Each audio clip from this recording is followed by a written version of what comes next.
আর দর্শক শ্রোতা যারা আপনারা দেখছেন আপনাদেরকেও শুভেচ্ছা। ইতিমধ্যে আমাদের দুজন সম্মানিত আলোচক যা বললেন, তো সেটার মধ্যে আলোচনা অনেকখানি বেরিয়ে এসছে। প্রথমত মনে করি যে এটা তো গোয়েন্দা বিভাগের দায়িত্ব, আইনশৃঙ্খলা বিভাগের দায়িত্ব। এটার পেছনে কারা আছেন, জি, যেটা আমরা দেখছি সেটা সামনেরটা দেখা। এর পেছনে যে একটা রাজনৈতিক কোনো উদ্দেশ্য আছে, কোনো তৎপরতা আছে, সেটা নিয়ে সম্ভবত বড় কোনো প্রশ্ন নেই। কিছু একটা আছে, সেটা উইদিন হতে পারে, এক্সটার্নাল জায়গা থেকে সেটা হতে পারে। তো অতীতে এই ধরনের ঘটনা হয়েছে। প্রথম দিকে আমরা খুব বেশি আমলে নেইনি, পরবর্তীকালে অনেক বড় বড় ঘটনা এখানে সংগঠিত হয়েছে। আবার একই সাথে এটাকে রাজনৈতিকভাবে, প্রতিপক্ষকে আপনি রাজনৈতিকভাবে মোকাবেলা করতে না পেরে একদিকে অ্যাটেনশন ডাইভার্ট করা, আরেকটা হচ্ছে একটা অস্থিতিশীল অবস্থা তৈরি করবার যে পায়তারা। তো সেগুলো আমরা অতীতে অনেকগুলো ঘটনা এরকম আমরা দেখেছি। মানুষের মধ্যে একটা বিভ্রান্তি, একটা অস্পষ্টতা তৈরি করবার ক্ষেত্রে। তবে এখানে এটা বাড়তে থাকলে মানুষের মধ্যে জন আতঙ্কের জায়গাটা তৈরি হবে। আমাদের আইন শৃঙ্খলা এখনো আপ টু দ্য মার্ক আমরা আসতে পারিনি। সরকারের বড় দায়িত্ব গত 6 মাসের যেটা বড় বড় চ্যালেঞ্জ, জীবন জীবিকা নিশ্চিত করা, জানমালের নিরাপত্তাকে হেফাজত করা, এটা নিশ্চিত করা।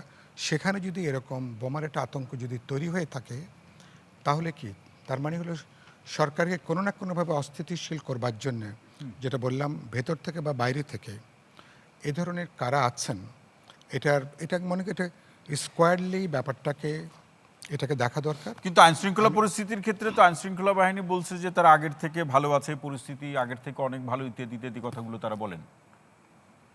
কোনো অসুবিধা নেই। তো ভালো থাকলে আমরা তো ভালোই দেখতে চাই। কে না ভালো দেখতে চাই? আমরা তো ভালোটা আমরা দেখতে চাই। কিন্তু এখন ভালোর মধ্যে আমরা ইতিমধ্যে এই ধরনের ঘটনা যদি বাড়তে থাকে, একটা জন আতঙ্ক তৈরি। এই ধরনের ঘটনার প্রথম রাজনৈতিক উদ্দেশ্য কি? প্রথম থাকে একটা আতঙ্ক তৈরি করা, সরকার দিক বিদিক একটা নানা দিকে দৌড়াতে থাকে এটার জন্য। আসল জায়গাটা অনেক সময় ডাইভার্ট হয়ে যায়, এটা থাকে। তারপরে যেটা গুরুত্বপূর্ণ, যদি রাজনৈতিক অর্থে বলি, ডিসেম্বরের যাদের ফেরার ঘোষণা আমরা দেখলাম, এবং যারা বাংলাদেশকে রাজনৈতিকভাবে একটা অস্থিতিশীল পরিবেশ যারা তৈরি করতে চান, জি, এবং ইতিমধ্যে আমরা এর আগে নির্বাচনের আগে অনেকগুলো চোরাগোপ্তা আমরা মিছিল হামলা এটা ওটা দেখেছি। এটার সাথে এর কোনো সম্পর্ক আছে কিনা এটাকে যেমন খতিয়ে দেখা দরকার।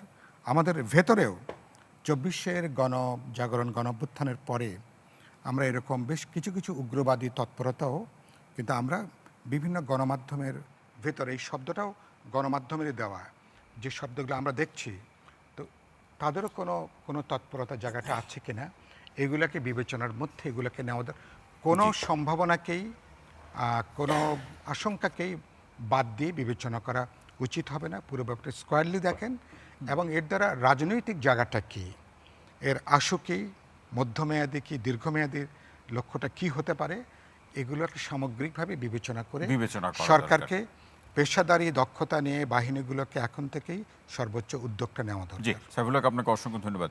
অ্যাডভোকেট আতিকুল ইসলাম আসতে চাই আপনার কাছে। প্রশ্নটি একটা ছোট, আতিকুর রহমান, সরি, আরেকটা প্রশ্ন এর সঙ্গে গুরুত্বপূর্ণ।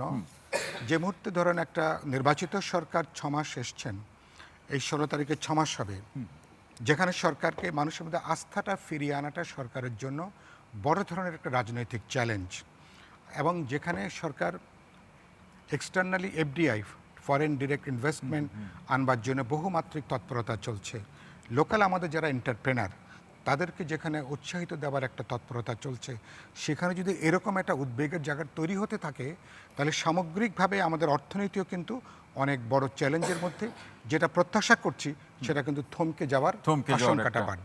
এই আসপেক্টটা বিবেচনার মধ্যে নেওয়া দরকার।